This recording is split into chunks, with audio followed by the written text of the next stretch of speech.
I used to think the worst thing that could happen at that job was getting fired. I was wrong. The worst thing was her saying my name like she meant something by it. Her office smelled like burnt coffee and rain on glass, always, even in July. I'd been there 4 months, barely keeping my head above water, terrified of the woman who signed my checks. Elena Vance. Late 40s. Sharp jaw, sharper silence. The kind of quiet that made you rehearse your sentences twice before you said them out loud. That Tuesday, I was fixing the jammed blinds in her office, a small task, nothing that should have mattered. She stood too close, watching my hands instead of the blinds. I felt it before I understood it. The air had changed weight. "You're shaking," she said. Not a question. "It's cold in here." "It's not." She didn't move. I remember the exact second her fingers brushed mine on the cord, quick, almost accidental, except nothing about her was ever accidental. I looked up. She didn't look away. "Mr. Reyes." Her voice dropped, low enough that it felt like it belonged only to the two of us. "I've been thinking about something. And I need an answer by Friday." "An answer to what?" She held my gaze a beat too long before she said it, the sentence that would unravel everything I thought I understood about her, about myself, about the difference between fear and wanting. "Marry me. Or don't come back Monday." I didn't laugh. I should have. I didn't. I didn't sleep that night. Kept replaying it, the way she'd said Monday like it was a threat and a promise wrapped in the same breath, then walked out of her own office before I could answer, like she hadn't just detonated something. I told myself it was a joke. A test, maybe. Elena didn't joke. Wednesday, she called me back in. No mention of Friday, no mention of anything. Just a stack of contracts and her reading glasses pushed up into hair that had come loose from its clip, a few strands against her neck. I noticed things like that now. I hated that I noticed. "You've been quiet," she said, not looking up. "You gave me a lot to be quiet about." That got her. Just barely, a small breath through her nose, almost a laugh, gone fast. I shouldn't have said it like that. It came out wrong. She finally looked at me. It didn't come out wrong. I just wasn't ready to say it right. I didn't know what to do with that. Elena Vance, unready. I'd never seen her unfinished before. "Why me?" I asked, quieter than I meant to. She was quiet a long moment. "Because you're the only person in this building who looks at me like I'm still a person and not a signature on a check." She said it fast, like it cost her something. Then, softer, "Stay a little. Finish the contracts with me. I don't want to be alone with this tonight." Her hand found my forearm, light, brief, deliberate. I felt it in my teeth. "Elena," I started. "Don't," she said. "Not yet. Just stay." I stayed. "Watch me instead of the page." I didn't deny it.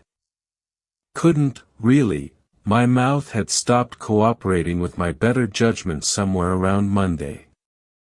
"You make it hard to concentrate."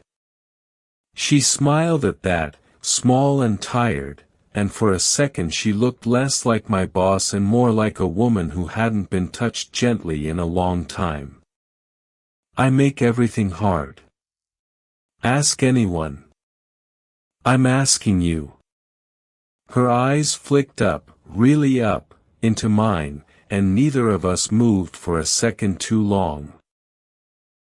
Her breath caught, just barely, the kind of thing you'd miss if you weren't already memorizing her. Then her phone rang. Loud, wrong, splitting the room in half. She didn't answer it. Just watched me while it rang out, 4 times, 5. My ex-husband, she said flatly, once it stopped. He calls when he's lonely. I used to answer. And now? Now I'm looking at someone I shouldn't be looking at like this. I told myself to leave. Told myself this was the moment to stand up, gather my jacket, say goodnight like a person with sense. Instead I stayed exactly where I was, close enough to see her hand tremble once before she pressed it flat against the desk to stop it. Elena, I said again, and this time I didn't know what I meant by it. She stood up first. Slow, like her body made the decision before her mind agreed to it, and came around the desk until there was nothing between us but the space I hadn't earned yet. I need you to say something, she said. Anything. Tell me I'm being ridiculous. Tell me to go home to an empty house and forget this. I can't tell you that. Why not? Because I don't want you to go home to an empty house. My voice came out rougher than I meant it to. I've been trying not to want things I shouldn't want for 4 months, Elena. I'm not good at it anymore. Something in her face broke open, just slightly, just enough. Do you know what it's like, she said, to be 48 years old and still get it wrong? I built this whole life to not need anyone. And then you showed up fixing my blinds like it was nothing, and I haven't slept right since. That's not nothing to me either. Then why haven't you touched me? The question landed like a struck match. I could hear the clock on her wall, absurdly loud all of a sudden, and the traffic outside, and my own pulse doing something stupid in my throat. Because if I do, I said, I don't think I'll be able to stop. And you deserve someone who's sure. Not someone who's 26 and terrified. I don't want sure, she whispered. I want you. Neither of us moved. Her hand hovered near mine on the desk, not touching, close enough that the not touching felt like its own kind of contact. Elena, I said. Ask me again. The real question. She looked at me for a long moment. Marry me, she said. Not because of Monday. Because I mean it. My hand was already moving toward hers when the office door opened without a knock. Elena, I need the Kessler file, Priya. Head of accounts, the only person besides me who worked past 6. She stopped dead in the doorway, eyes going from Elena's face to mine to the 6 inches of nothing between us, doing the math in real time. I'll come back, she said carefully. Priya, wait. Elena's voice was steady in a way I couldn't have managed. It's fine. Say what you need to say. It's not fine, it's. Priya glanced at me, then back at her boss, and something shifted in her expression, softened. Elena. You know I love you. But you asked me 2 weeks ago to help you draft his transfer paperwork. Get him off your team. You said, and I quote, before it becomes a problem. The words hit me like cold water. I looked at Elena. You were going to transfer me? I was going to protect you, she said quietly, not looking away from me even with Priya still standing there. I've watched men lose everything over women like me.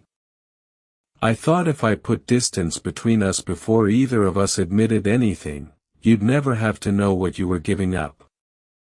So the ultimatum was me failing at protecting you, she said. Was me being a coward and calling it a decision instead. Priya cleared her throat. I'm going to go find that file myself. The door clicked shut. Elena's composure cracked at last, her eyes bright, angry at herself in a way I'd never seen. Say something, she said. Now you know. Say something real. I stepped closer, closing the distance she'd been so careful to protect me from. You wanted to transfer me so I wouldn't lose anything, I said. But you're the thing I didn't want to lose. Do you understand that? I've spent 4 months trying to talk myself out of a woman who reorganizes her whole company to keep from hurting one person. That's not cowardice, Elena. That's the most careful kind of love I've ever seen. Don't call it that yet. Her voice shook. You don't have to call it that. I'm calling it what it is. She let out a breath like she'd been holding it since Monday. I'm 48. I'll be old when you're still young. I have a company, an ex-husband who calls when he's lonely, a life that doesn't fit into anything simple. I have no right to ask you to want that. You didn't ask. I'm offering. Her eyes searched mine, looking, I think, for the catch. The moment I'd flinch, take it back, remember myself. It didn't come. I don't want the version of this where you propose out of guilt and I say yes out of fear, I said. I want the version where we do this slow, and real, and where nobody loses their job over it. I almost smiled. Starting with you tearing up that transfer paperwork. A laugh broke out of her, wet and surprised, like it had escaped before she gave it permission. Already burned it. Good.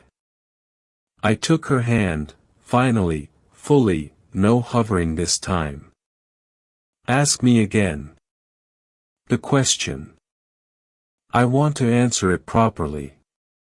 She stepped in until there was no space left at all. Marry me, she whispered. Because I love you. Not because of Monday. Yes, I said. Every version of yes there is. We didn't get married that week, or that month. That part always surprises people when I tell it now, like the story should end where the danger ends, right at yes. But real things don't work like that. We waited. We told Priya first, then the board, then my mother, who cried for reasons that had nothing to do with disapproval. Elena stepped down as my direct supervisor before either of us signed anything, her decision, made without me asking, because she wanted this built on something steadier than a threat in an office. I think about that Tuesday a lot. The blinds, the rain and coffee smell, the way she said my name like it already belonged to her. I used to think she'd cornered me into something. I understand it differently now. She'd spent 2 weeks trying to save me from herself, and the ultimatum was the sound of her plan finally failing. Love does that sometimes. Breaks the careful thing you built to keep it out. We got married that spring, small, no cameras, just people who mattered. She still reorganizes her whole life around protecting the people in it. I still notice her hands before I notice anything else in a room.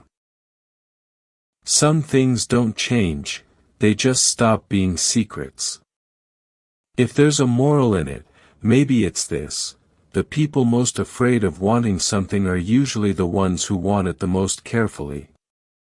Don't mistake caution for absence of feeling. Sometimes it's the opposite. That's our story, the whole, unpolished truth of it. Did you enjoy the story? What kind of stories would you like to hear next? Tell me in the comments, and I'll bring the next one to life.